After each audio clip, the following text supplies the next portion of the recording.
Paul Lyonnais, vous êtes sociologue, sociologue du jeu, sociologue des jeux, sociologue du loisir, sociologue des loisirs, sociologue du sport, des sports. On pourrait peut-être commencer par définir les termes de jeu, de loisir, de sport. Pour parler du jeu, disons que ma source principale, c'est Roger Caillois, qui, à mon avis, a écrit un livre génial. J'utiliserai une seule fois le terme, qui s'appelle donc les jeux et les hommes, et qui distingue les catégories du jeu et les formes du jeu. Il distingue 4 catégories du jeu, la compétition, l'aléa, le simulacre et le vertige. Je reprends grosso modo ces 3 catégories en approfondissant les catégories que Caillois nous a données, en particulier la question de l'aléa, du hasard,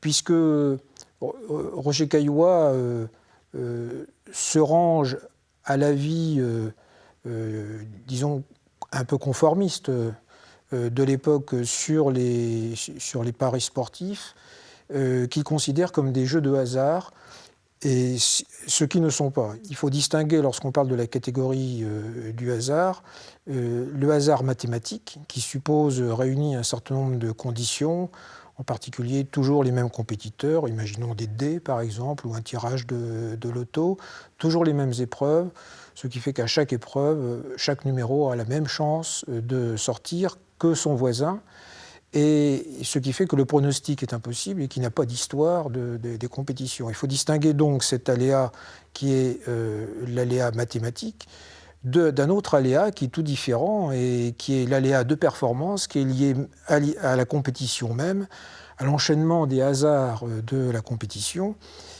Et cet aléa n'élimine pas la possibilité de faire des pronostics précisément. C'est une des modifications que je fais à la classification de Roger Caillois, mais cette classification de base demeure tout à fait juste. D'un mot d'ailleurs, ce que je voudrais dire tout de suite, c'est que l'ensemble des catégories du jeu sont présentes en fait dans toutes les pratiques de sport, dans tous les sports. C'est-à-dire dans chaque sport, il y a à la fois de la compétition, du hasard, puisque c'est le hasard de performance, il y a également des phénomènes de simulacre, et il y a des phénomènes de vertige qui sont liés généralement à l'enjeu, mais qui peuvent être également liés à la nature même de la compétition, s'il s'agit par exemple de faire de la vitesse sur un anneau de Formule 1. Donc il y a d'une part les catégories du jeu et il y a d'autre part les formes du jeu. Alors les formes du jeu, on ne va pas ici les détailler car ça nous entraînerait peut-être dans un exposé un petit peu long, mais disons que le critère essentiel du jeu qui permet de distinguer ce qui est jeu de ce qui n'est pas jeu au niveau formel, c'est la liberté d'entrer en jeu et d'en sortir.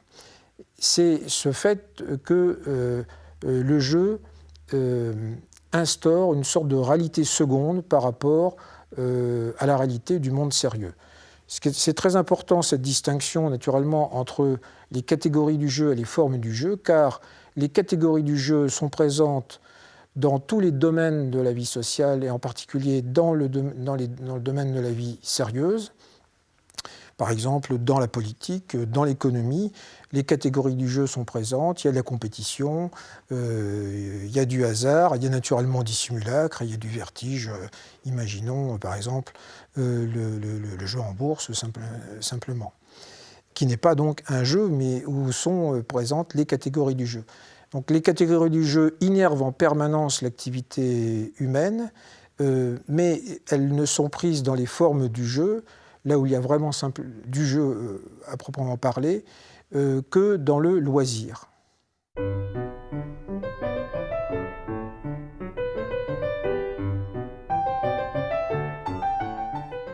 On pourrait peut-être justement aborder la question du loisir. Vous développez des points importants sur le loisir. Voilà. Le temps de loisir, temps de travail, le tiers-temps dit contraignant. Le loisir, en fait, c'est une quantité de temps libre, de temps libératoire. c'est ce qui permet vraiment de le définir, c'est un temps libératoire des autres temps de contrainte de la vie sociale. La grande contrainte, c'est la contrainte du travail, la contrainte primaire. Alors, quand on fait une analyse des temps sociaux, on additionne le travail proprement dit avec le temps de transport pour aller au travail. Et il y a une troisième catégorie de temps, donc il y a la seconde catégorie de temps contraint, qui sont ce que j'appelle le tiers-temps contraint, et où il y a, par exemple, toutes les activités de reproduction domestique, d'obligations sanitaires, le fait d'aller chez le médecin, etc. Lorsqu'on fait une analyse actuelle de la répartition des temps entre le loisir, le tiers-temps contraint et le temps de travail, la hiérarchie est la suivante. Le premier temps, c'est le temps de loisir. Le second temps, c'est le tiers-temps domestique. Et le troisième temps, c'est le temps de travail. Cela dit, c'est une moyenne. Donc la caractéristique des moyennes, c'est de déréaliser la manière dont fonctionne en réalité l'articulation de ces temps dans la société. Et ce qu'on observe quand même, c'est que même si le temps de travail est aujourd'hui le troisième temps par rapport aux deux autres qui permettent de hiérarchiser l'ensemble de la masse, eh bien c'est le temps de travail qui demeure quand même le temps structurant de la société. C'est autour du temps de travail que s'organise la société, et en particulier d'ailleurs la vie sociale de ceux qui ne travaillent pas.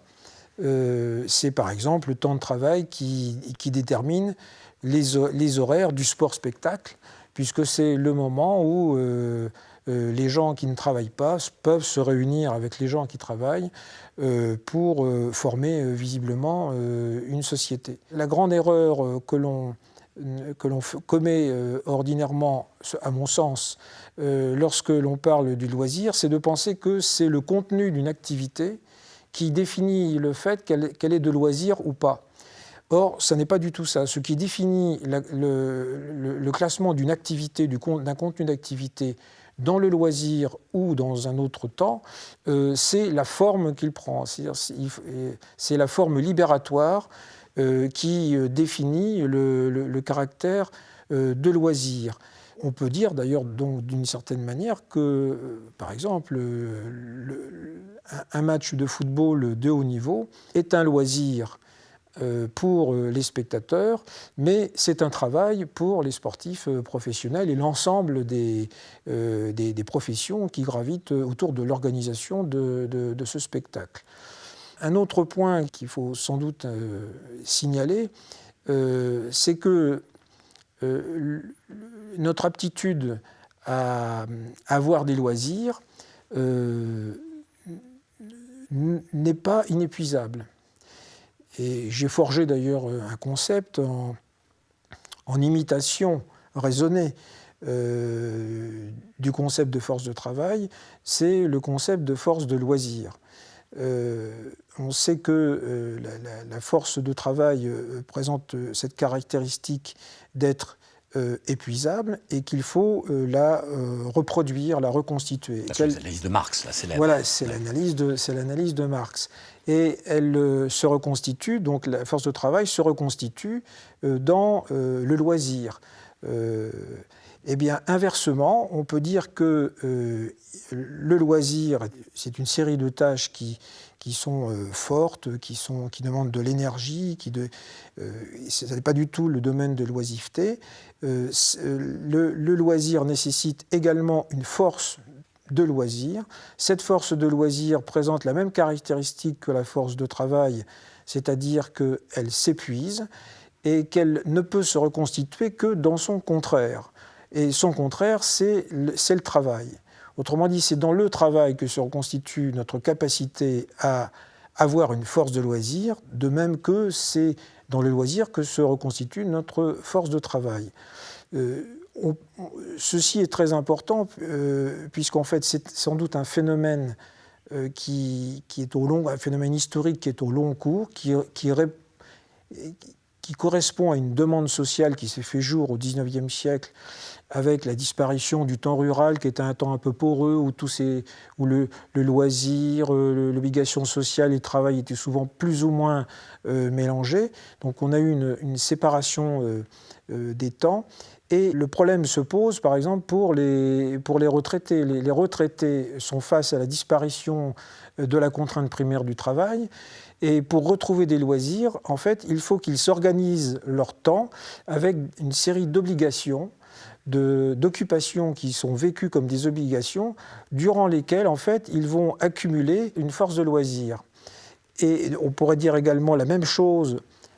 Alors, pour n'importe quel individu qui se trouve dans la situation de grandes vacances, durant les grandes vacances, naturellement, nous sommes confrontés à une sorte d'épuisement temporaire de notre force de loisir. Et notre force de loisir se reconstitue dans les tâches de reproduction domestique, de petites obligations auxquelles nous sommes obligés de répondre pour continuer à vivre au quotidien et qui, après, nous permettent justement de pouvoir faire la fête ou vivre pleinement le loisir. Donc, de ressentir à nouveau à l'intérieur même des vacances cette idée qu'il y a un temps libératoire par rapport à un temps où il y a un peu plus d'obligations. D'ailleurs, pour illustrer cet extrême affairement du loisir, ou des gens qui se consacrent au loisir, on en connaît beaucoup, qui ont toujours 1000 choses, des contraintes à faire. Vous dites d'ailleurs que le loisir, c'est du boulot, pour montrer que ça n'est pas justement à rapporter à la catégorie de l'oisiveté. Absolument, oui. Le loisir, c'est du boulot et c'est épuisant. Bien évidemment, ce n'est pas le plaisir qui définit le loisir. C'est-à-dire c'est vraiment le caractère libératoire. Un loisir peut procurer de l'insatisfaction, il peut procurer de la colère, de la révolte, de la déception, il peut être totalement raté, il ne reste pas moins que c'est un loisir. Même si pour aller... Parce que libératoire. Parce que libératoire. Mais naturellement, si pour aller faire un match de tennis, vous tombez dans un embouteillage, vous avez ensuite un accident et puis vous cassez votre raquette après avoir mal joué, ce loisir, ce loisir débouche sur une forte envie de revenir au travail.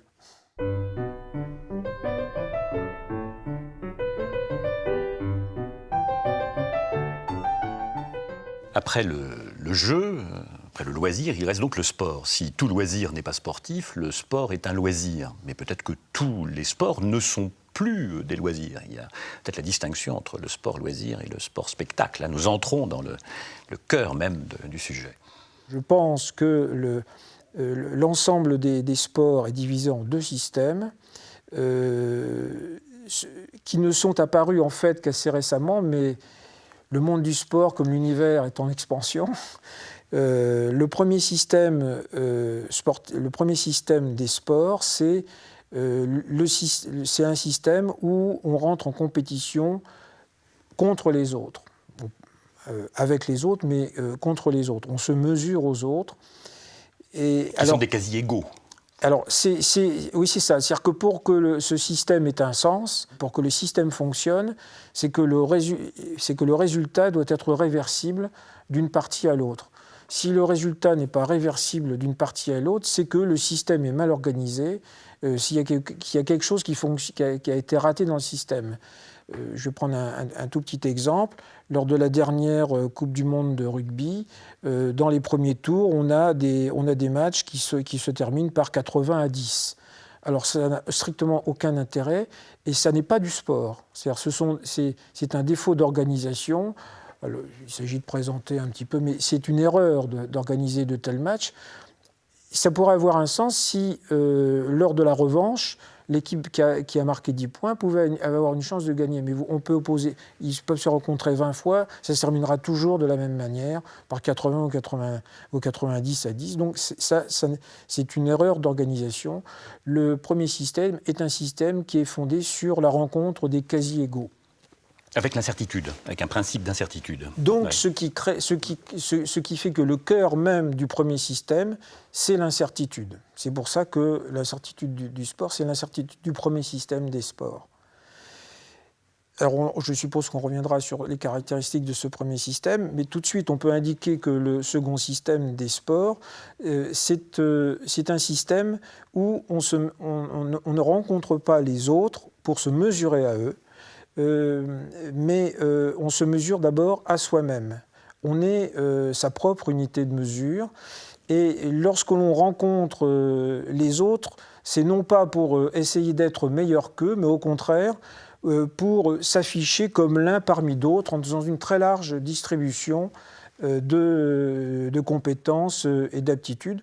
Donc pour faire apparaître l'inégalité des hommes, et derrière cette inégalité, en fait, l'égalité du genre humain. C'est la raison pour laquelle, dans les grandes épreuves de masse, je pense au marathon, naturellement, qui est un peu l'espèce de symbole de tout ça, dans les marathons, à l'arrivée d'un marathon de masse, tous les participants au marathon de masse, je ne parle pas du marathon de l'élite qui s'est déroulé un petit peu avant, reçoivent la même médaille pour montrer que, en fait, tout le monde est égal en mérite.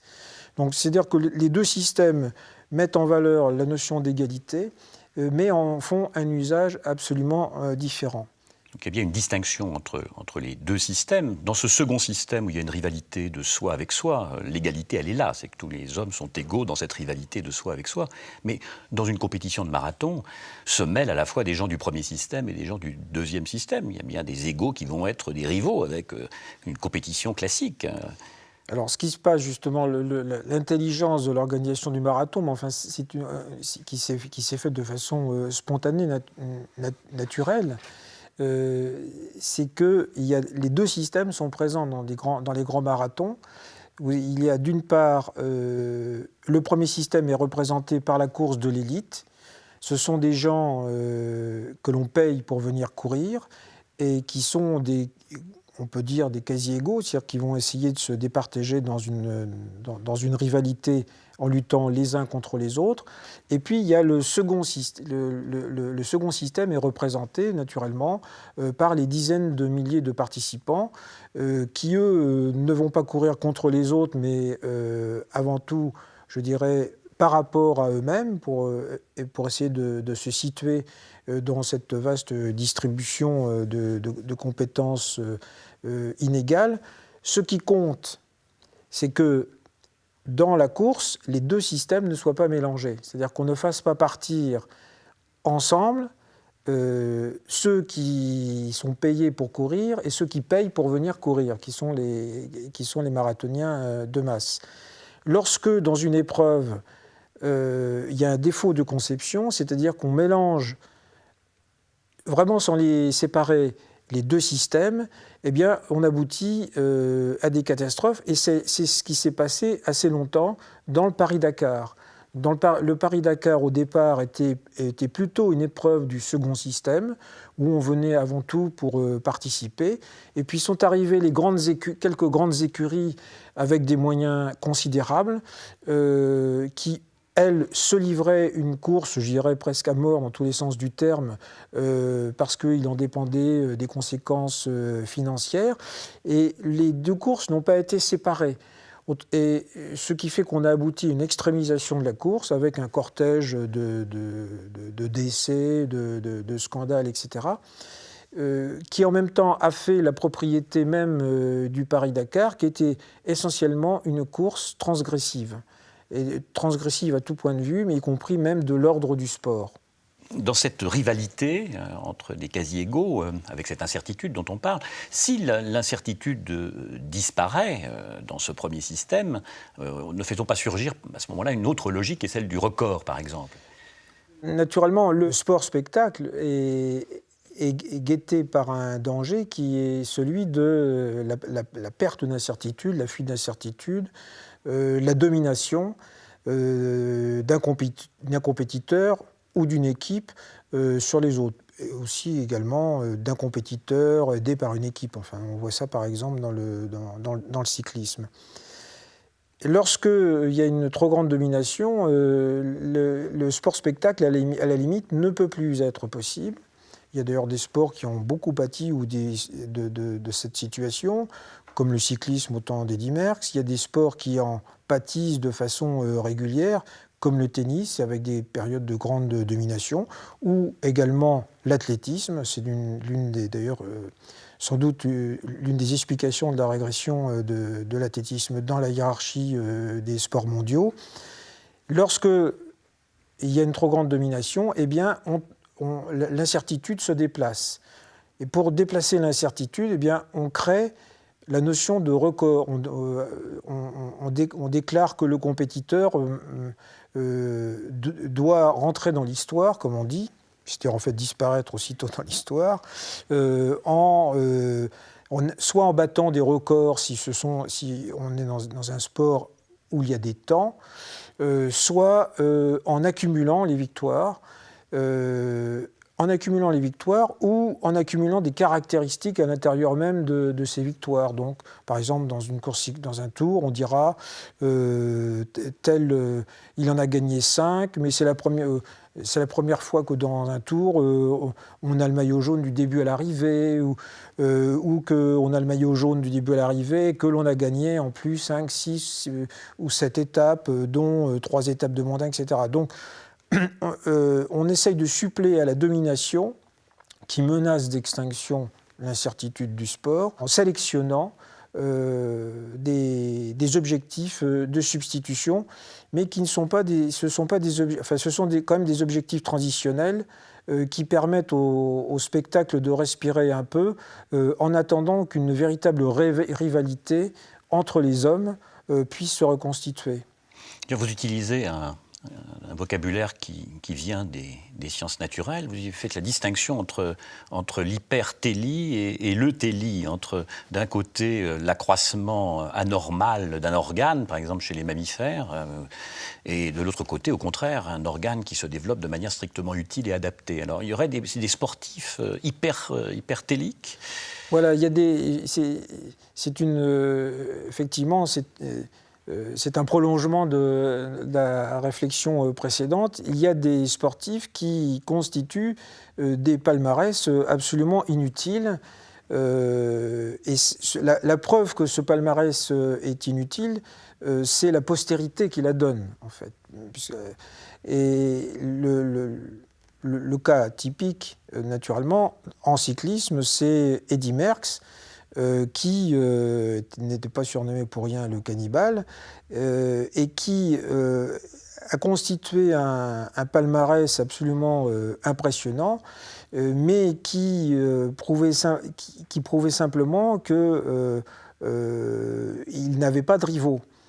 Et c'est quelqu'un qui, lorsqu'il a eu des rivaux qui se sont présentés, a fait en sorte de les éliminer, ce qui sera le cas de Cagna lors d'un Tour de France célèbre, alors que s'il avait eu un peu d'intelligence du spectacle, il aurait tout fait pour mettre en valeur ce rival.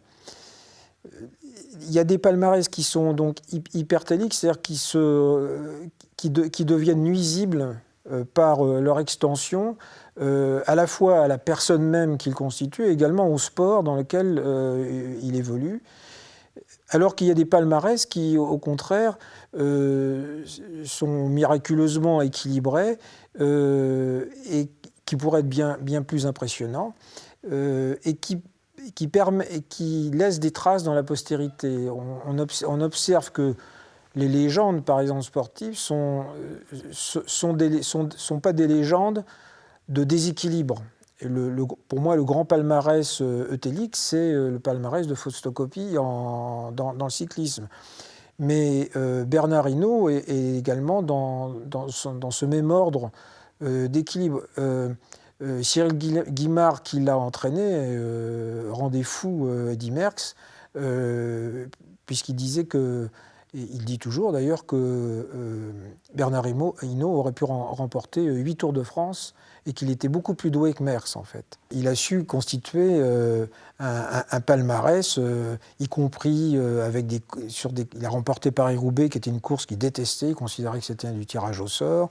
Bon, il a remporté Bastogne-Liège dans des conditions effroyables, enfin, sous la neige. Il a réussi à se forger un palmarès qui est un palmarès de légende, mais qui est un palmarès eutélique.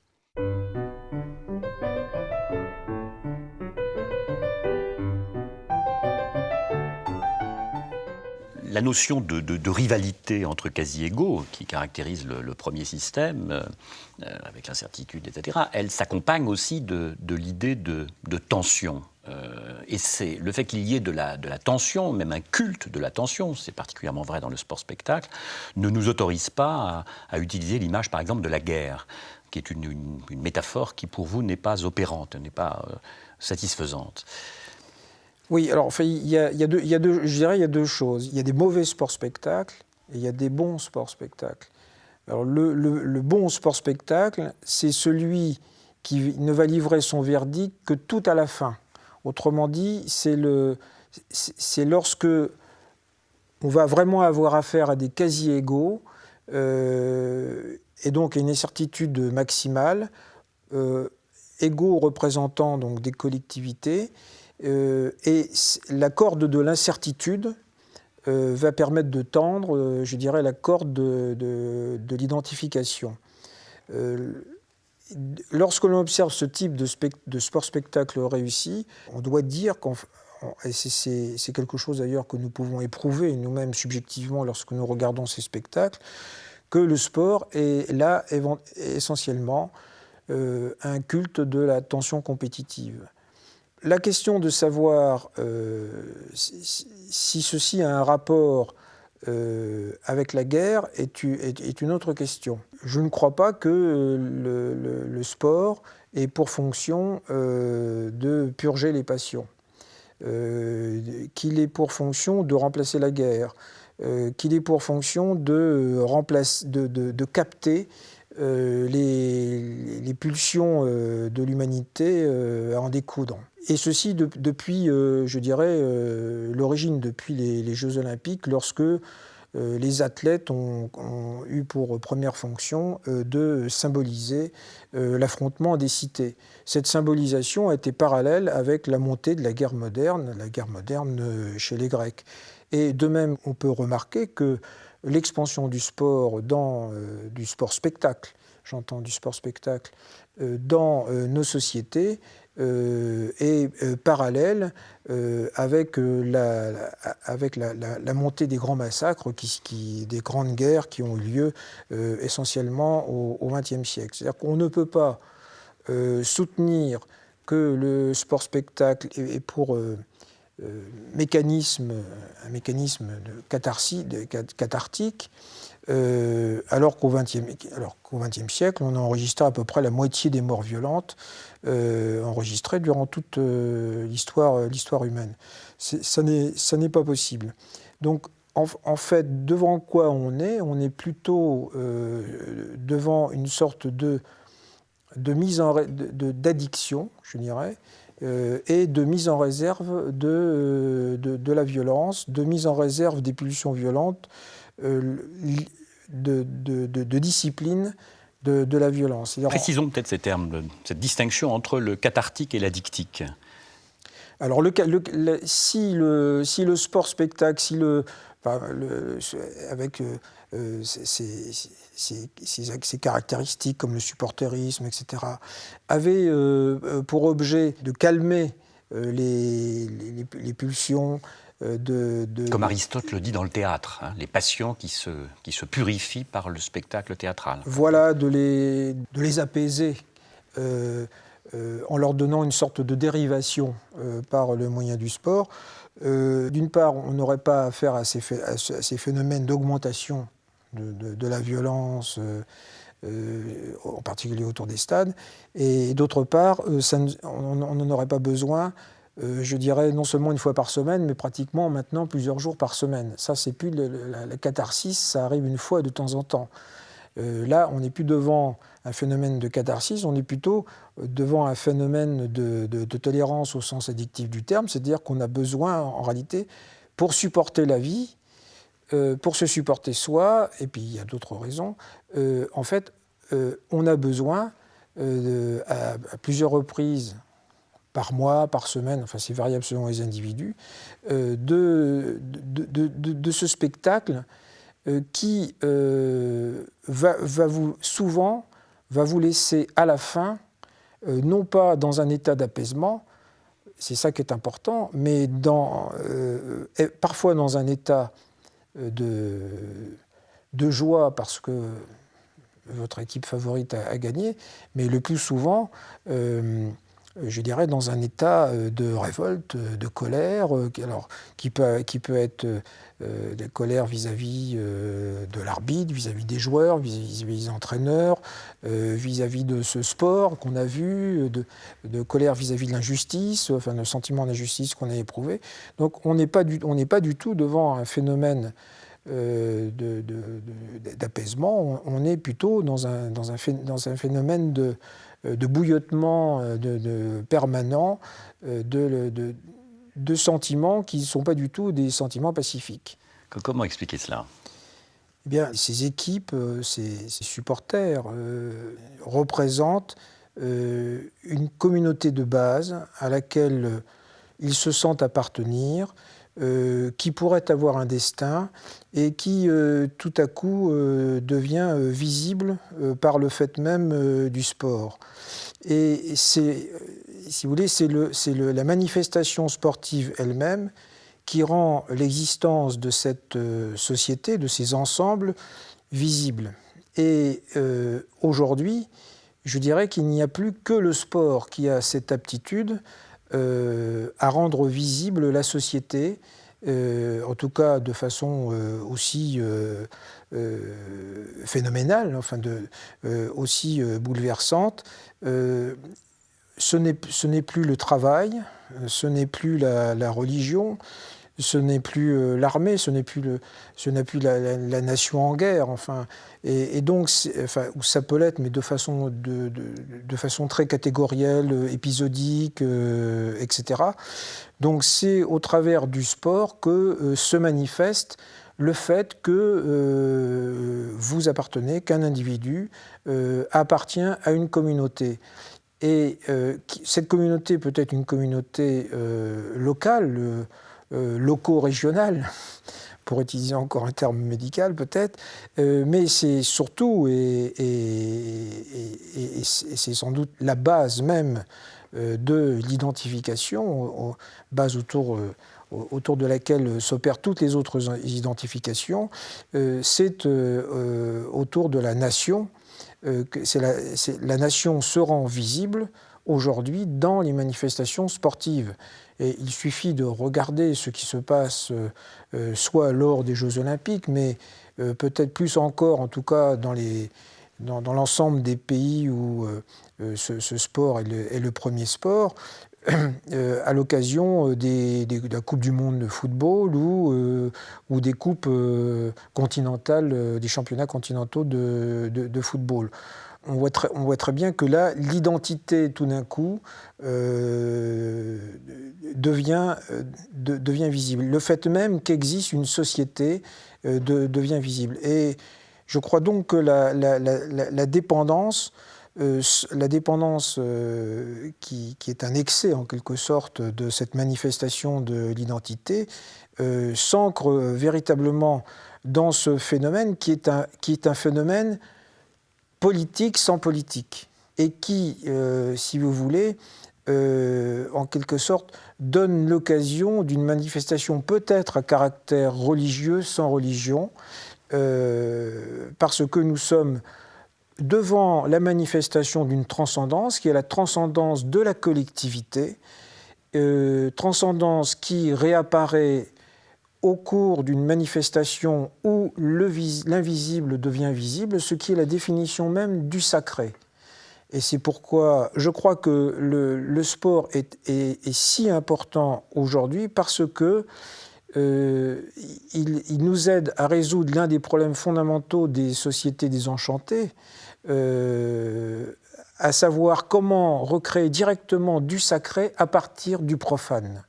Et alors même que dans les anciennes religions qui constituaient justement le sacré au travers desquelles se révélait la société, comme la religion catholique, je dirais, ont été très larges. Ces religions ont été, cette religion, enfin ces différentes formes de la religion chrétienne, ont été très largement vidées de leur dimension sacramentelle. Donc rappelons ici les analyses de Max Weber, par exemple, quand il parle du désenchantement du monde, c'est-à-dire d'un repli, au fond, du religieux de la sphère publique vers la sphère privée. Voilà. Alors que là, donc, dans le sport, nous assistons en quelque sorte à la compensation de ce retrait, à la diffusion du sacré, à la manifestation d'une transcendance donc collective, directement à partir du profane.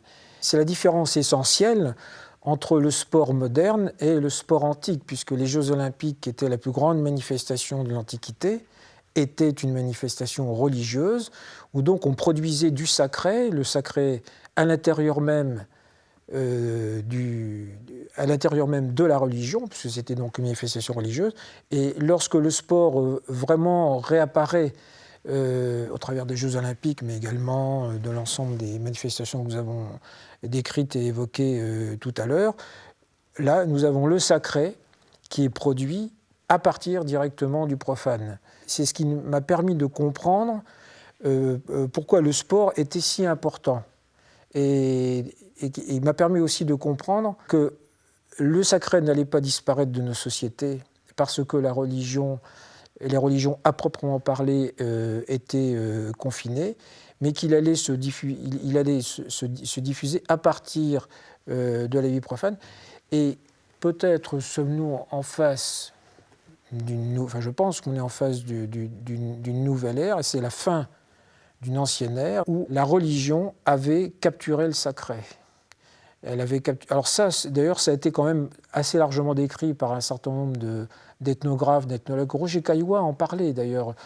Il disait que la religion avait confisqué les puissances du sacré pour pouvoir justement les discipliner. En particulier, justement, les catégories du jeu qui étaient les catégories les plus dangereuses pour la société, à savoir la catégorie du vertige et la catégorie du simulacre.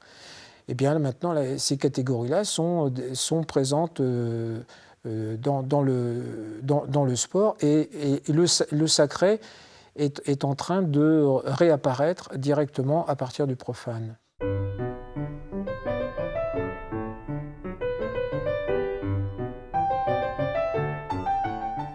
Alors, la religion ne se réduit pas simplement au sacré. Bon, le sacré, c'est ce qui est séparé, sacer en latin.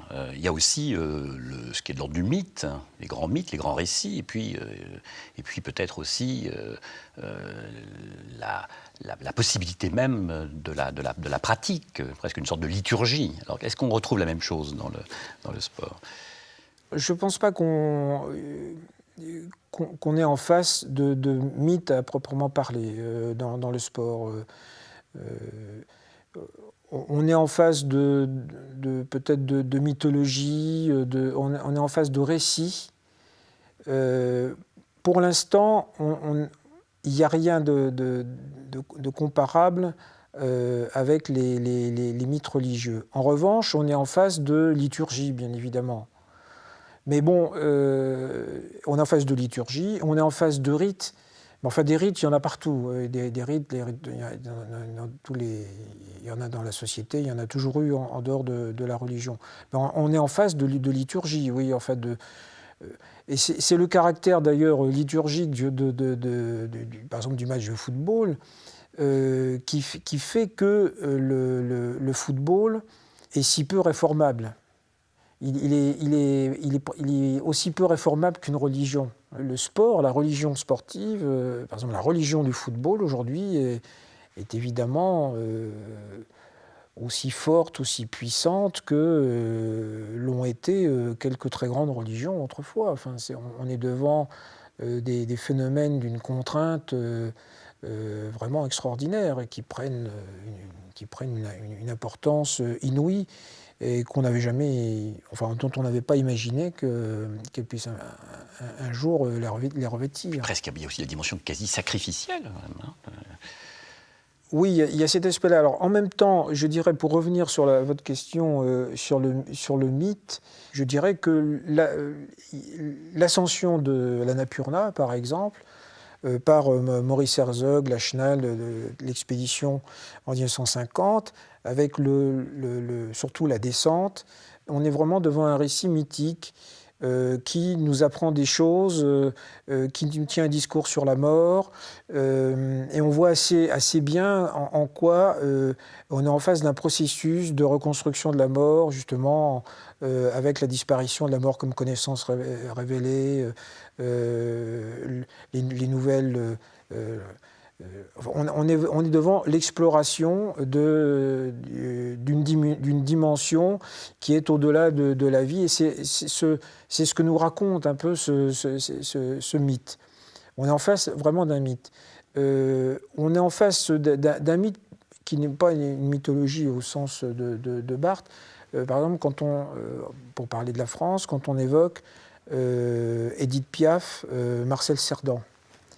Alors Marcel Cerdan est un sportif, c'est vrai, mais la mythologie, le mythe pour le mythe Cerdan, il provient de la manière dont il disparaît dans des circonstances absolument inouïes. Un premier accident sur la ligne Paris-New York, l'avion, enfin, etc. Tout ce qu'on veut, son dernier match, etc.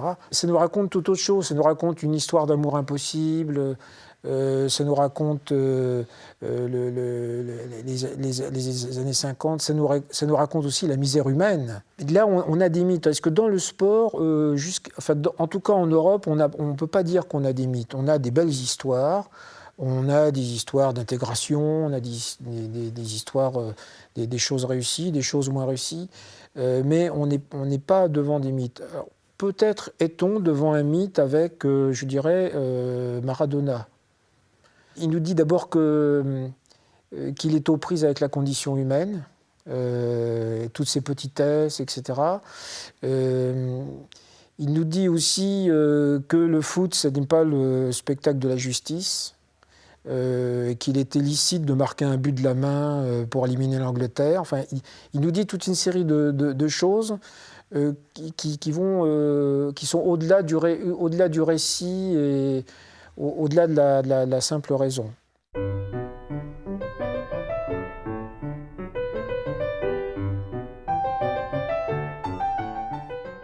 Alors, il a été question de la mort. Le sport entretient avec la mort des relations qui sont des relations complexes, qu'on pourrait expliciter. C'est particulièrement vrai dans les sports extrêmes. Et vous consacrez d'ailleurs de longs développements à ces sports extrêmes. Oui. Alors j'ai essayé de faire une typologie des pratiques dites extrêmes. L'extrême est une catégorie relativement difficile à définir. Je dirais qu'une pratique extrême, c'est une pratique où l'on se confronte soit à des tâches anormales, pas forcément dangereuses d'ailleurs, puisque la mort est le sujet de certaines pratiques extrêmes, comme l'alpinisme, mais ça n'est pas le sujet d'une pratique extrême comme le marathon, qu'on peut considérer comme une pratique extrême de masse. Et l'extrême est une pratique qui entretient un rapport extrêmement lâche avec la notion de compétition contre les autres, je dirais. Et c'est pour ça que la Formule 1 n'est pas une pratique extrême. Ça n'est pas une pratique extrême, non pas parce que la Formule 1 est aujourd'hui ultra sécurisée. Vous pouvez rentrer à 250 à l'heure dans un mur, prendre feu, et 15 jours après, vous allez vous remettre dans un baquet. Mais parce que dans la Formule 1, vous êtes en fait complètement dévoré par l'idée de compétition contre les autres. La première catégorie d'extrême que je distinguerai, c'est ce que j'appelle l'extrême d'aventure. Alors l'extrême d'aventure, c'est l'univers des premières.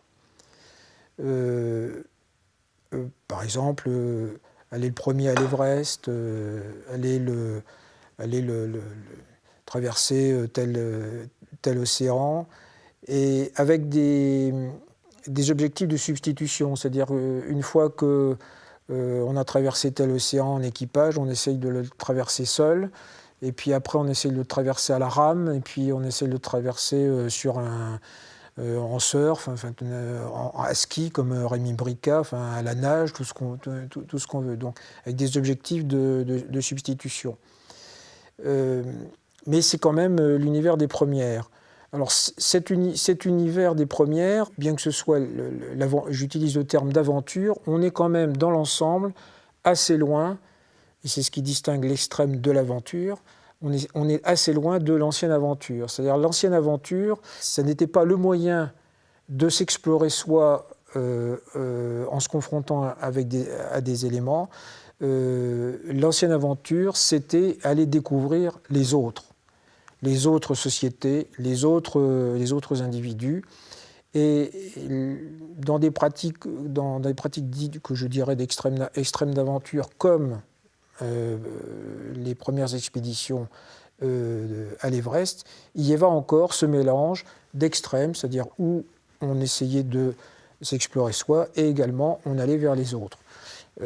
Ceci a disparu, c'est-à-dire que lorsqu'on allait à l'Everest par les voies népalaises, on commençait par une expédition qui durait plusieurs semaines, qui menait de Katmandou jusqu'au pied des premières pentes. Alors que maintenant, ceci est escamoté, on vous dépose le plus haut possible maintenant, d'ailleurs, des camps de base, par exemple, pour l'Everest. Donc on escamote les autres, pour mieux n'avoir affaire qu'à soi, je dirais. Et puis, vous avez une deuxième catégorie d'extrêmes, c'est ce que j'appelle l'extrême sportif. Alors là, on n'est plus dans l'univers des premières, on est dans l'univers de la répétition. Donc, on prend un défi avec un temps qui a été établi, généralement, et on essaye de le battre. Souvent, ces défis, d'ailleurs, sont des défis autogènes. Par exemple, il n'y a pas de règle, il n'y a pas d'institution qui déclare vous partirez de tel endroit pour aller à tel autre, et on décide d'enchaîner 3 parois à toute vitesse en trouvant soi-même ses moyens de locomotion. Là, et puis on établit un record. Là, on est dans l'extrême sportif. Alors très rapidement, d'ailleurs, on s'aperçoit qu'il n'y a pas de limite, et que le mur de l'Eiger, qui était un truc épouvantable, maintenant on enchaîne ça avec. Mais parce qu'on est dans l'univers de la répétition, donc on sait par avance où on va, ce qu'on va faire. On est dans le sport, donc dans la répétition, dans l'automatisme. Il y a une deuxième forme d'extrême sportif, c'est l'extrême sportif institutionnalisé. Par exemple, le Vendée Globe Challenge. Donc vous avez une compétition contre les autres, institutionnalisée, mais en fait très rapidement, il y a de tels écarts que ça n'est plus ça qui intéresse d'ailleurs les gens qui suivent, ni souvent les compétiteurs, encore que ils font attention à leur place. Et ce qui emporte tout l'intérêt, c'est la confrontation de chacun à l'univers hostile dans lequel il est plongé.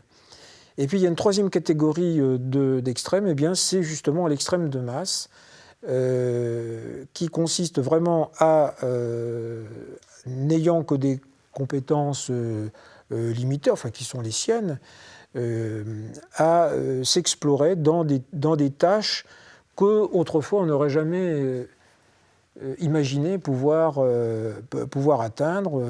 Ça, c'est l'employé de bureau qui fait ses 42 km 195 à pied, ou sa grande randonnée à ski collective,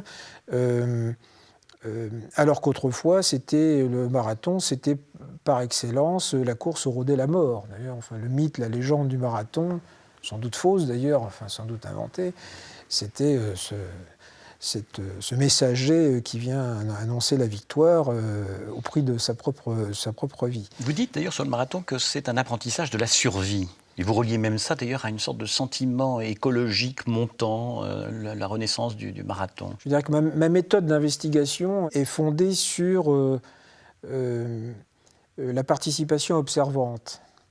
La participation observante qui est, je dirais, le contraire de l'observation participante. C'est-à-dire que vous livrez à une activité, puis sans objectif d'enquête, et puis un jour, eh bien, vous êtes amené à réfléchir sur cette activité. D'emblée, cette réflexion fondée sur l'interrogation subjective de votre propre pratique et de l'observation spontanée de ce qui s'est passé autour de vous, vous évite des contresens, des contresens qu'on rencontre partout. Alors, j'en donnerai un exemple. C'est que j'ai commencé au cours de mes études sur les loisirs par m'intéresser au tiercé. Et étant d'un milieu ouvrier, donc tout le monde joue au tiercé. Moi-même, j'avais joué au tiercé avant de décider d'en faire un objet d'étude. Et la première chose que vous savez, spontanément, c'est que le tiercé n'est pas un jeu de hasard mathématique, et que les tiercéistes ne jouent pas au hasard. Les seuls qui jouent un petit peu au hasard sont ceux précisément qui n'ont pas assez de connaissances ni d'informations, et qui donc d'ailleurs généralement se fient à des pronostiqueurs, des choses comme ça. Alors que dans tous les ouvrages qui traitaient de la question jusqu'à ce que, je dois dire, je fasse ma thèse et un livre sur le sujet, commençaient par dire, Cazeneuve, Roger Caillois, etc., que les paris sur les courses de chevaux sont des jeux de hasard. Non, ce n'est pas des jeux de hasard. Et après, en réfléchissant, j'ai compris pourquoi est-ce que ce n'était pas des jeux de hasard, pourquoi le hasard mathématique n'était pas présent dans ce type de pari, pas plus qu'il n'est présent dans n'importe quelle compétition organisée. Eh bien, pour le marathon, c'est la même chose. C'est-à-dire que ayant commencé à courir, à faire des semi-marathons, à m'entraîner chaque jour, etc., et puis également à m'interroger sur les modes d'entraînement, je me suis aperçu que ça n'était pas du tout fondé sur la résistance, sur ce qu'on appelle l'intervalle training. Ça, c'était vraiment bon uniquement pour les gens qui, justement, étaient dans l'élite, enfin, ou dans la demi-élite. Mais que c'était une pratique qui consistait à essayer de durer, et pour essayer de durer, donc, à travailler son endurance. Donc, toujours en aérobie, et en essayant que le but, c'était de maximaliser l'usage de ressources restreintes qui sont les ressources en oxygène. Donc une fois que vous avez compris ça, l'organisation interne, enfin, la substance même de ce qui fait courir le marathonien, celui qui s'entraîne au marathon, parce que naturellement dans un marathon, il ne faut surtout pas essayer de rentrer en résistance, sinon vous n'irez pas au bout, surtout éviter l'anaérobie. Eh bien, vous mettez en œuvre après ce qu'on vous a appris dans les universités, à savoir donc la recherche d'homologie dans la société. Est-ce qu'il y a quelque chose qui peut correspondre dans la société au moment où arrive le renouveau du marathon? Eh bien oui, ce sont les angoisses écologiques. Donc il y a une espèce d'homologie tout à fait évidente et frappante entre la montée des inquiétudes sur l'avenir de la planète, est-ce qu'on va continuer à pouvoir respirer, etc., et le développement de ce type de pratique qui se présente assez directement comme l'apprentissage d'une conduite de survie dans un univers qui tout d'un coup a changé de signe, c'est-à-dire qui est devenu un univers sous alerte permanente.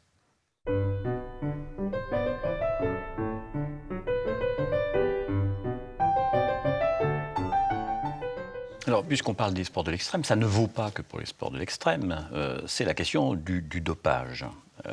Sur le dopage, vous dites un certain nombre de choses qui peuvent paraître choquantes d'ailleurs, car vous ne chevauchez pas finalement les terrains convenus. Vous posez des questions très impertinentes. Alors, qu'est-ce que le dopage d'abord? Comment définir le dopage? Alors, le dopage, substantiellement, c'est recourir à des aides artificielles à la performance.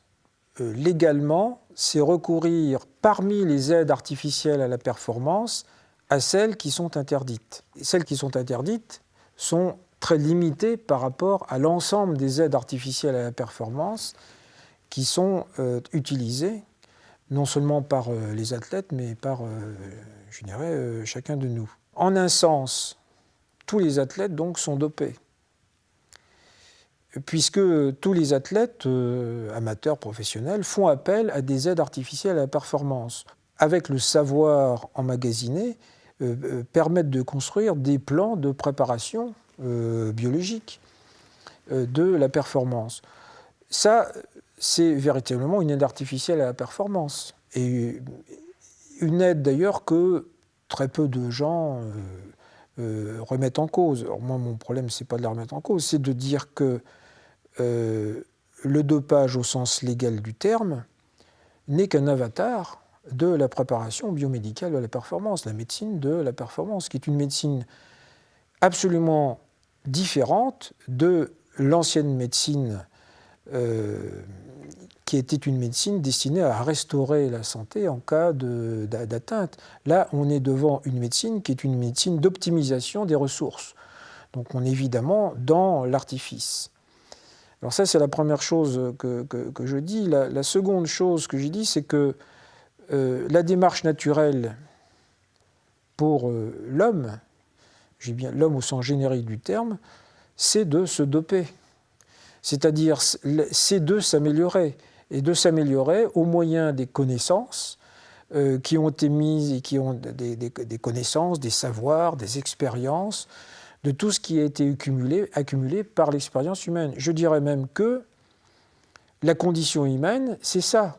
C'est la culture, au fond. C'est la culture. C'est l'antinature. Voilà, c'est l'antinature. Et donc, ne pas se doper, c'est-à-dire renoncer à un certain nombre de produits, de processus, de procédés qui sont le fruit de la connaissance humaine, ça, c'est quelque chose qui n'est pas naturel à l'homme dans son histoire, et donc c'est ce qui demande un effort considérable. Ça demande de passer à une réflexion supérieure par rapport aux réflexes qui sont les réflexes de l'homme, qui est d'essayer d'être mieux, d'être meilleur, d'utiliser la culture technique à sa disposition. Alors, le dopage a pris peut-être aussi d'autres formes et une autre mesure entre la diététique et la chimie lourde ou des interventions plus invasives. Peut-être n'est-on pas dans une simple continuité. Mais par exemple, vous dites, d'un point de vue historique, qu'il est contestable de supposer que le dopage n'intervient qu'avec le sport-spectacle, comme vous contestez le fait que le dopage soit à relier à la logique du profit. Alors, je peux préciser cela. Ce que l'on sait, c'est que des gens se dopent, utilisent des produits dopants, alors qu'ils n'ont aucun intérêt à le faire, parce que ceci ne va rien leur apporter au niveau financier, et que la performance qu'ils vont accomplir est une performance qui va rester absolument privée. Ce qu'on dit d'habitude, c'est que c'est l'argent qui crée, l'envie de l'argent qui crée le dopage. Alors c'est en partie vrai au niveau, bien évidemment, puisqu'on a des investissements d'athlètes dans des dépenses qui sont destinées effectivement à gagner et puis après à récupérer en contrepartie ces gains par des contrats publicitaires ou autres. Mais on peut dire aussi, et c'est ce qui se passe au niveau du cyclisme en particulier, que l'argent est aussi un moyen de réguler le phénomène du dopage, puisque les sponsors, les entreprises, en particulier les entreprises non sportives, ne peuvent supporter de voir leur image altérée par des scandales de dopage. L'argent est à la fois ce qui incite certains à vouloir se doper, mais en même temps, c'est l'argent en jeu, mis en jeu par les entreprises, qui permet d'exercer un minimum de régulation du phénomène. Et puis le dopage, n'a pas attendu le sport spectacle, hein, comme vous le dites. Au fond, il est assez consubstantiel au sport. Oui, il est tout à fait, il est consubstantiel au sport, tout simplement parce que dans les sports où on lutte contre les autres, je dirais de façon tout à fait basique, on cherche à l'emporter, quel que soit même le gain. Donc c'est une forme de tricherie qui est destinée à rompre l'équilibre de l'égalité des chances, de façon à pouvoir l'emporter. Et donc, il se retrouve, même dans des compétitions tout à fait informelles, qu'on peut se livrer entre amis. Vous ne dites pas qu'il faut laisser comme cela les choses se faire, mais au fond, c'est une lutte réglementaire. Et que la réaction moralisante est une réaction qui, au fond, est assez inopérante. Oui, c'est ça. Moi, je crois que par rapport à la question du dopage, il ne faut pas faire de petite morale. Alors, c'est une tricherie parce que ça met en cause l'organisation même du sport. En même temps, il n'est pas toujours évident d'arriver à identifier en quoi ça nuit au sport-spectacle, puisque ça permet à des moins bons de devenir aussi bons que les autres. Donc ça permet d'augmenter la rivalité. Donc d'une certaine manière, ça permet d'augmenter l'incertitude du spectacle. C'est pour ça que le doping n'est pas, ce qu'on appelait autrefois le doping, n'est pas toujours perçu pour ce qu'il devrait être. Je cite toujours l'exemple de la RDA, c'est-à-dire à l'époque de la RDA, le dopage avait permis à la RDA de devenir un concurrent direct en termes de niveau de performance des États-Unis et de l'URSS. Donc c'était la grande époque de l'athlétisme et on faisait des triangulaires entre la RDA, l'URSS et les États-Unis. Bon, le mur de Berlin est tombé, il y a toujours du dopage bien évidemment, mais ça n'a rien à voir. Et l'athlétisme aussi est tombé. C'est-à-dire que je crois qu'aux États-Unis maintenant ça doit être le 29e ou le 30e sport, ça n'intéresse plus personne. Et il y a des problèmes justement de dopage qui ne cessent d'être révélés. Mais en même temps, il est évident que le dopage dans l'athlétisme avait construit de la rivalité et donc du spectacle. Moi, je crois que il faut partir de l'idée que tous les athlètes utilisent des aides artificielles à performance, que dans le sport de haut niveau, on ne peut pas viser à éradiquer le phénomène interventionniste, mais qu'il faut arriver à le régulariser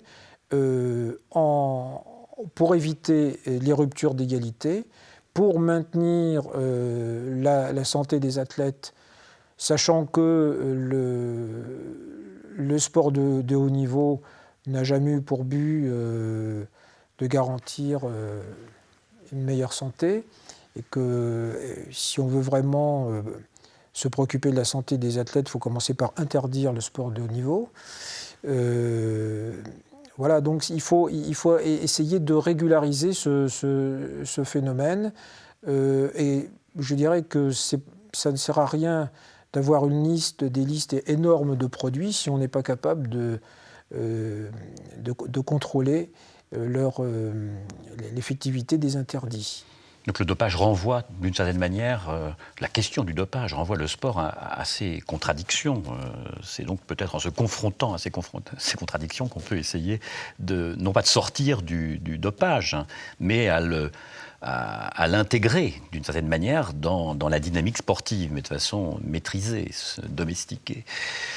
Oui, il me paraît comme être tout à fait aberrant que on considère normal de pratiquer l'électrostimulation, qui est vraiment l'aide artificielle à la performance typique, où je n'y connais pas, et que l'on recherche un certain nombre de produits qui sont sans grand intérêt. Enfin, c'est vraiment très compliqué, puisque lorsque on s'est mis à rechercher le PO, qui stimule la production de globules rouges, et qu'on a assez distingué entre des sportifs propres et des sportifs qui étaient témoins. Il y a des sportifs propres qui se sont dit nous, on ne va pas utiliser le PO, on va utiliser des moyens naturels et donc on va vivre notre vie quotidienne dans des caissons hypobares de façon à avoir une stimulation qui est celle de la stimulation de la production de globules rouges qui est équivalente à celle que l'on peut obtenir lorsqu'on vit en altitude.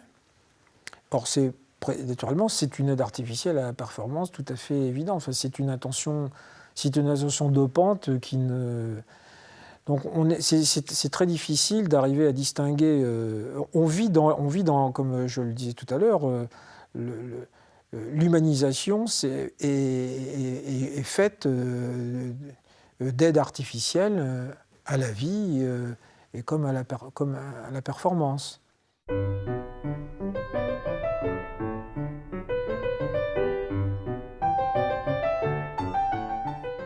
Nous allons finir en beauté avec les 4 théories que vous esquissez, 4 théories empiriques que vous esquissez à la fin de votre livre « 8 leçons sur le sport », qui sont une sorte à la fois programmatique et synthétique.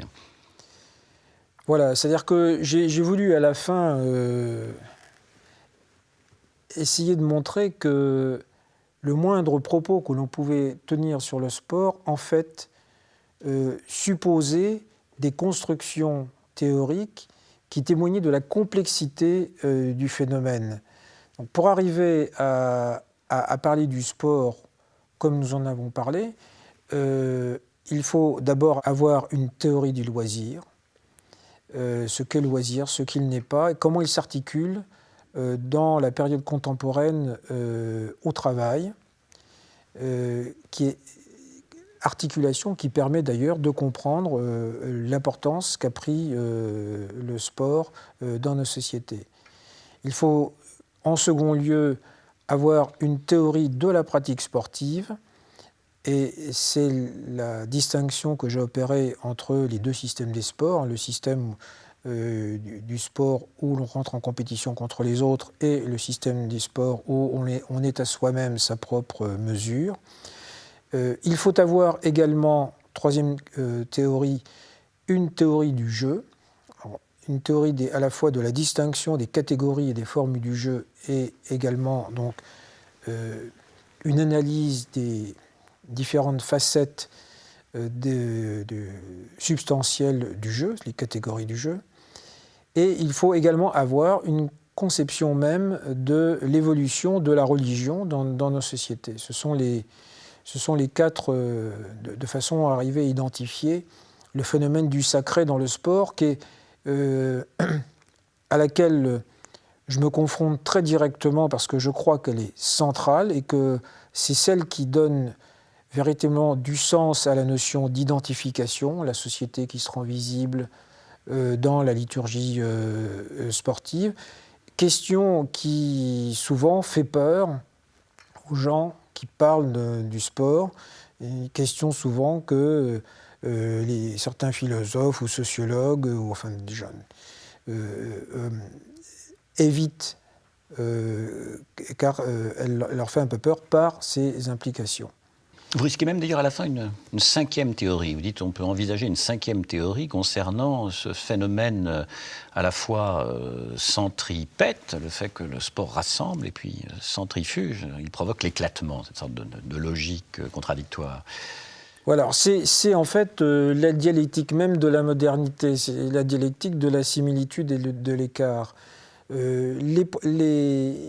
Si les gens éprouvent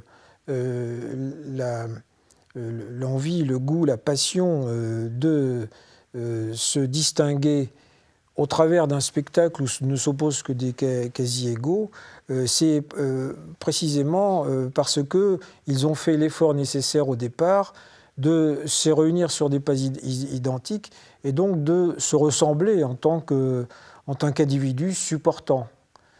on est là en face d'une dialectique qui est une dialectique que l'on repère un peu partout dans la société et qui est en quelque sorte la colonne vertébrale de ma réflexion, de mes études. Je l'ai découvert dans la mode, je l'ai découvert dans la production industrielle, j'ai découvert dans l'automobile. On est toujours devant cette articulation de la similitude et de l'écart. Je dirais que le sport a sans doute une telle importance dans la société parce qu'il conjure les deux grandes peurs des contemporains. La première grande peur, c'est la dissolution des collectivités dans l'individualisme. Et la seconde grande peur, c'est la dissolution des collectivités dans l'uniformité. Et c'est à ce point d'insertion que l'on retrouve le sport qui donne à voir des collectivités diversifiées ou qui se pensent comme étant suffisamment diversifiées pour pouvoir être défendues comme telles, comme des identités.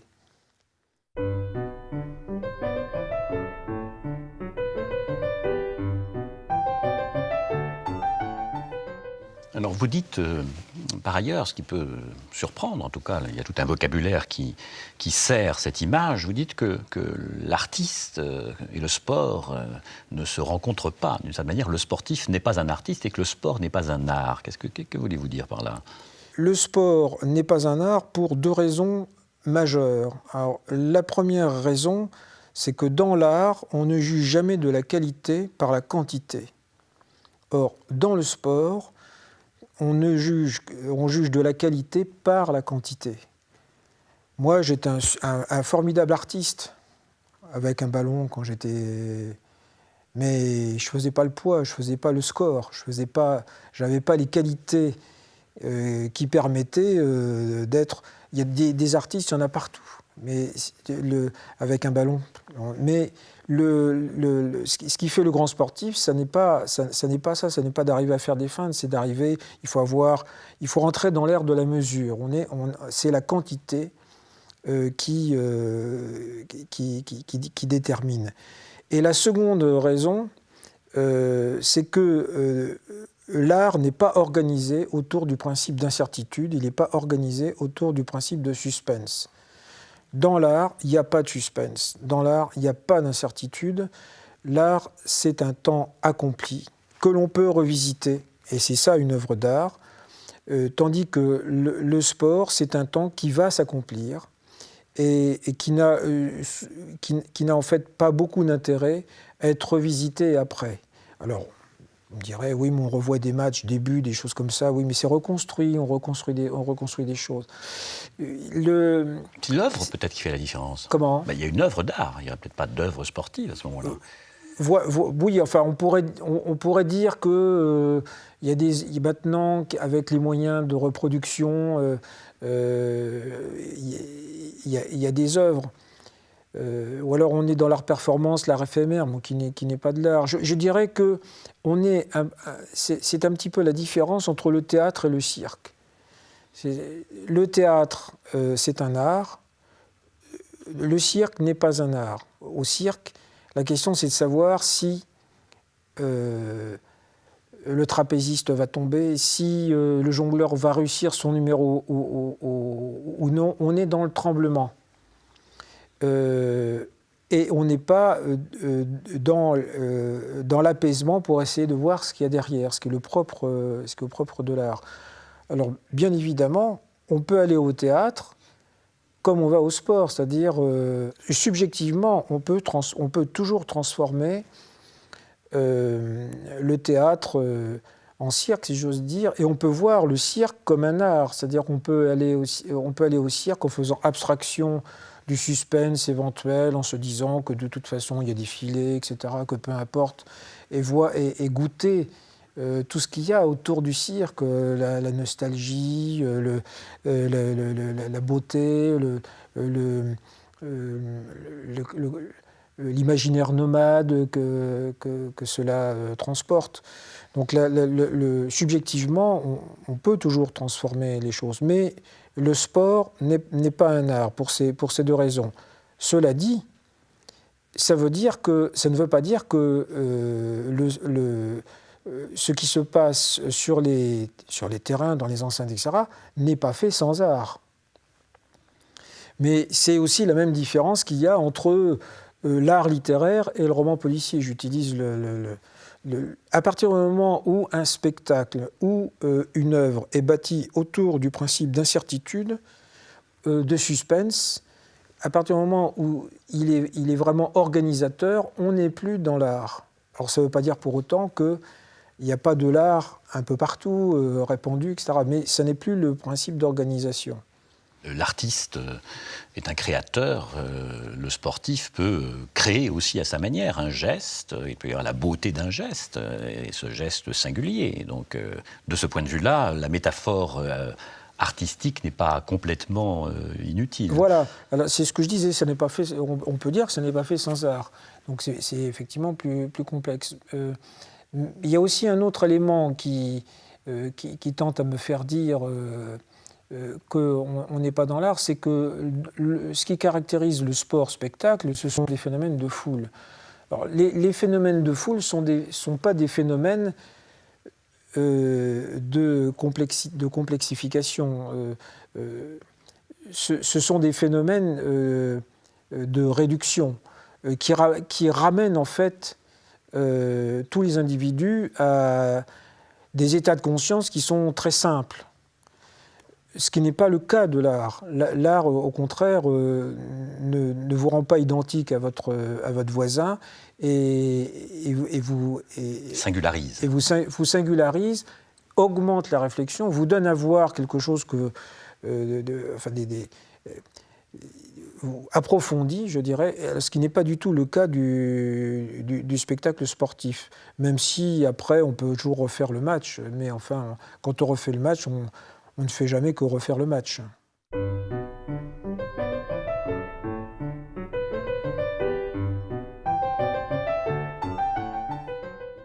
Je peux vous poser comme dernière question, une question liée à la devise olympique, Situs, Altus, Fortus, devise que nous devons au père Didon d'Arcueil, ami de Coubertin. Elle est juste, elle demeure d'actualité. C'est premier point. Deuxième point, elle est fausse. Lorsqu'on regarde l'évolution des sports, on se dit que l'homme n'est pas meilleur. En soi, l'homme ne s'est pas amélioré. Ce qui s'est amélioré, ce sont les conditions dans lesquelles sont exercées la performance sportive, y compris les conditions subjectives, en particulier le fait que s'abaissent des frontières de temps, par exemple sur les courses de fond, ce qu'on considérait comme étant autrefois d'anciennes barrières, sautent. On voit très bien comment est-ce on fait progresser des individus.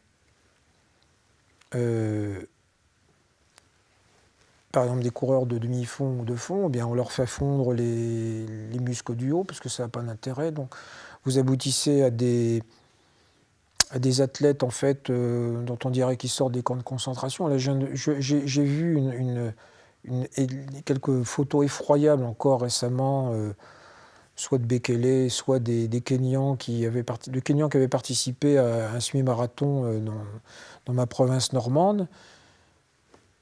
On dirait vraiment qu'ils sortent d'un camp de concentration. Donc, on a essayé de maximiser leurs compétences initiales. Les pistes, maintenant, les pistes, il faut dire la vérité, les pistes, c'est du caoutchouc. On peut aller très vite sur des pistes en caoutchouc. C'est-à-dire que sur 100 mètres, il faut bien comprendre que sur 100 mètres, Tolan 32, Jesse Owens 36, irait beaucoup plus vite que les Robocop qu'on construit avec des anabolisants, des hormones de croissance, l'électrostimulation. En plus, on les fait courir sur des pistes en caoutchouc et malgré tout, ils n'arrivent pas à descendre, difficilement à descendre en dessous de 9 secondes 7 ou 8, quoi. Bon, enfin, 9 secondes 8. Donc, je crois fondamentalement que c'est une représentation. Et donc, le sport est organisé pour faire croire que l'individu s'améliore. Non, son espérance de vie s'améliore quand il ne fait pas du sport de haut niveau.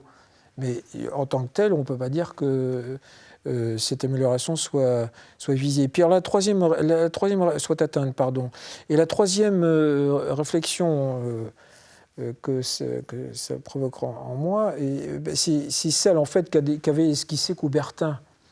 Parce que Coubertin, qui était un personnage passionnant, contradictoire, enfin, qui fait la synthèse entre le sport anglais, tradition continentale, etc., qui au départ était opposé à la construction d'enceintes autour des stades, puisqu'il est opposé à la notion de sport-spectacle, tradition continentale encore.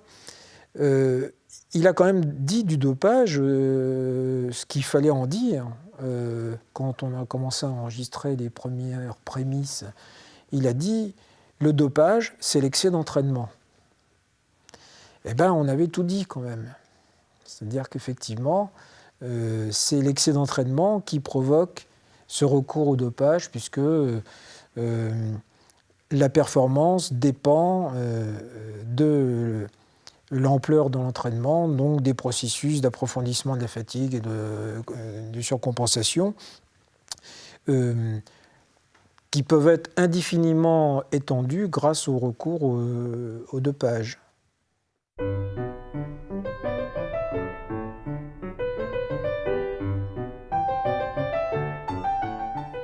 Nous avons parlé de la devise olympique, une devise qui comporte, d'ailleurs de façon assez ambiguë, à la fois l'idée d'accomplissement de soi, mais aussi de dépassement de soi. Donc il y a l'idée ici d'aller toujours plus loin dans la performance.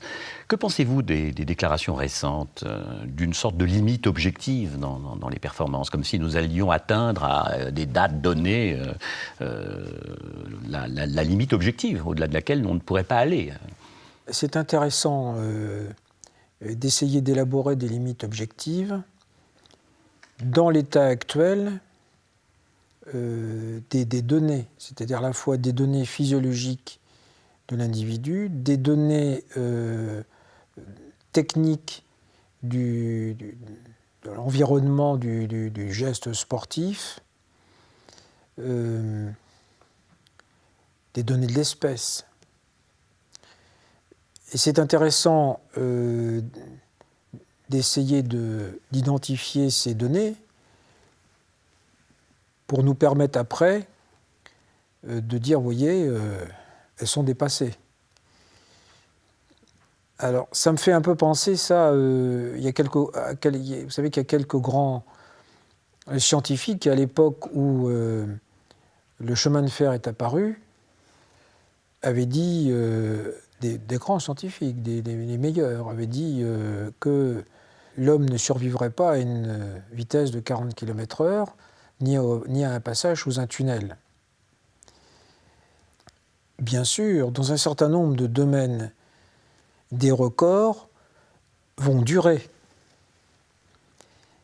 Et ils peuvent durer même relativement longtemps. Et puis, un jour, ils vont être dépassés. Ils seront dépassés pour plusieurs raisons. Ils seront dépassés parce qu'on aura transformé l'environnement technique et humain de la performance, et parce que également l'homme lui-même aura évolué. L'homme évolue, il est de plus en plus grand, donc ça aura forcément un impact sur la qualité et le niveau de ses performances. D'autre part, le réservoir humain à partir duquel se constitue la performance sportive est en augmentation. Non seulement parce qu'il y a de plus en plus d'hommes sur la Terre, le démographe que je suis est à peu près certain que ça va s'inverser aux alentours de peut-être entre 2050 et 2100, mais surtout parce qu'il y a des masses immenses d'hommes qui sont en train d'entrer dans la base de recrutement des sportifs. Et je pense naturellement à l'immensité du continent chinois, indien. Et donc vous allez là, dans cet univers, un jour ou l'autre, dans une discipline, vous allez tomber sur des phénomènes dont on n'a pas idée. C'est un peu le cas des Kenyans, ou des Éthiopiens. On est tombé sur des isolats humains, génétiques, qui accomplissent des performances qui tuent d'une certaine manière d'ailleurs la rivalité. Hypertélique. Oui, enfin ça, oui, alors vous savez comment on procède pour maintenir la rivalité, c'est-à-dire ce sont les quotas nationaux aux Jeux Olympiques. Parce que s'il n'y avait pas de quotas nationaux aux Jeux Olympiques, à partir du 5000 mètres, il n'y aurait plus que des Kenyans, des Éthiopiens, peut-être un Marocain, un ou deux Marocains, et c'est tout, il n'y aurait plus des niveaux. Donc, ce que je veux dire par là, c'est que l'environnement technique, un jour ou l'autre, il va se transformer dans un certain nombre de disciplines et on va aller de plus en plus vite. C'est ce qui s'est passé en cyclisme, avec les roues lenticulaires, la baisse des fourches, avec les casques profilés, indépendamment même du dopage. On a gagné quelques kilomètres heure, enfin, donc ce qui est énorme, uniquement en transformant la machine. En athlétisme, c'est ce qui se passera sans doute dans un certain nombre de disciplines, je sais pas, la perche, mais également il suffira de transformer le matériau même des pistes pour aller plus vite, ou de trouver un nouveau type de chaussures, ou d'autoriser un nouveau type de chaussures. Donc le matériau humain. Et le matériau humain, oui, donc on va trouver, on va forcément... Il n'y a pas pour l'instant il n'y a pas de limite objective. On est dans le cadre véritablement d'une orthogenèse, c'est-à-dire que le sport va continuer à se développer selon ses premiers principes. C'est-à-dire il va faire croire que l'individu s'améliore, alors qu'en fait, c'est l'environnement technique de la performance qui s'améliore, et également le champ de recrutement des personnes qui vont être en situation d'accomplir ces performances. On ne pourra pas dire pour autant que l'espèce humaine, en tant que telle, s'est améliorée. Certes, elle va continuer sans doute à grandir, puisque c'est un phénomène à caractère génétique, lié également à l'alimentation, aux soins, etc. Mais les indices de progrès de l'humanité, ce n'est pas les progrès des records. Le sport santé, c'est faire du sport toute sa vie, ça n'est pas accomplir des records. Et les critères d'amélioration de l'espèce, c'est essentiellement ce sont essentiellement des critères d'amélioration de l'espérance de vie et de la qualité de vie, notamment après un certain âge.